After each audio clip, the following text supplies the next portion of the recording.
If you are in nursing school, you need to start calling yourself a beginner nurse, and here's why. You're struggling with imposter syndrome.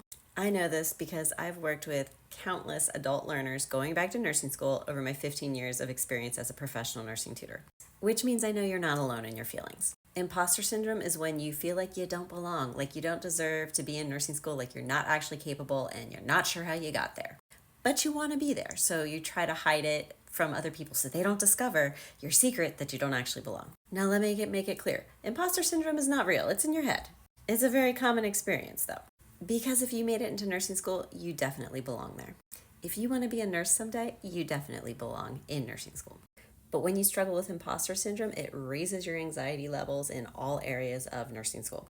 It affects your studying, it affects your test anxiety, it affects your clinicals, and it affects how you interact with your instructors. It makes it very difficult to act in a professional way, which is why I tell you, you are a beginning nurse and you need to start calling yourself that. Because the best way I've found to overcome imposter syndrome is one, to recognize that it's there, and two, fake it until you make it.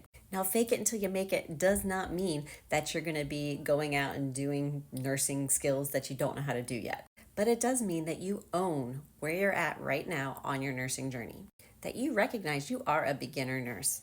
And as a beginner nurse, that doesn't mean that you know everything about everything and can do all the hands-on skills.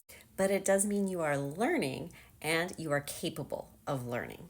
When you approach nursing school, recognizing that you are a beginner nurse, it can change your whole outlook because now you have to start acting like a nurse, which means you have a sense of confidence that even if you don't know exactly right now because you don't have the experience, you can figure it out. You can ask the questions that are going to get you the new knowledge that you need so you can get the skills you need. And obviously, I'm not saying go out and put LPN or RN behind your name because that's illegal.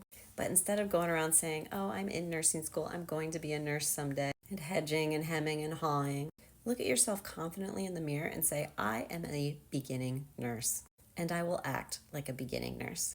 And if you say that enough times over and over, eventually your brain's going to start to believe it, as it should, because it's true. So, beginning nurse, go forward on this day and do the things beginning nurses do. Own your personal nursing school journey and believe in your future. Bookmark this video for when you need to hear this pep talk again because it's not an overnight thing. I get that. You are a beginning nurse and you're going to have to keep reminding yourself of that over and over again through nursing school. And if you'd like some more help remembering, give me a quick follow for more nursing school encouragement.